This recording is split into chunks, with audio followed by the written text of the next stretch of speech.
How to earn shekels quickly in Grow a Garden on Roblox. Hey there, welcome back to our channel. So today in this video, we're going to talk about earning the shekels very quickly in Roblox Grow a Garden.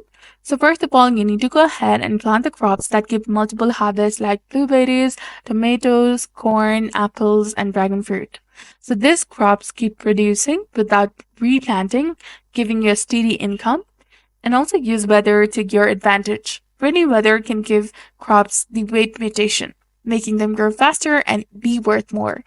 Thunderstorms can give wet and shocked mutations for even more value. Rare mutations like gold and rainbow can also happen, making your crops sell for much more higher prices.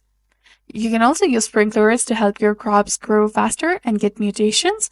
Basic and advanced sprinklers speed up the growth and increase the mutation chances. Chocolate sprinklers give the chalk mutation, doubling the crop's sale price, and do daily quests to earn special seed packs.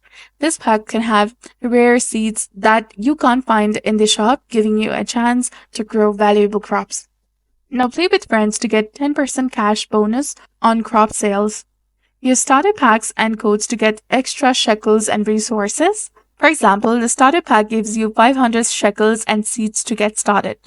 To harvest faster, walk up to the crops and press and hold E to collect them, then press the escape key 4 times. After that, you can just walk near crops to harvest them automatically. So that's it for the video. If you find it useful, please like, share, and subscribe. Thanks for watching.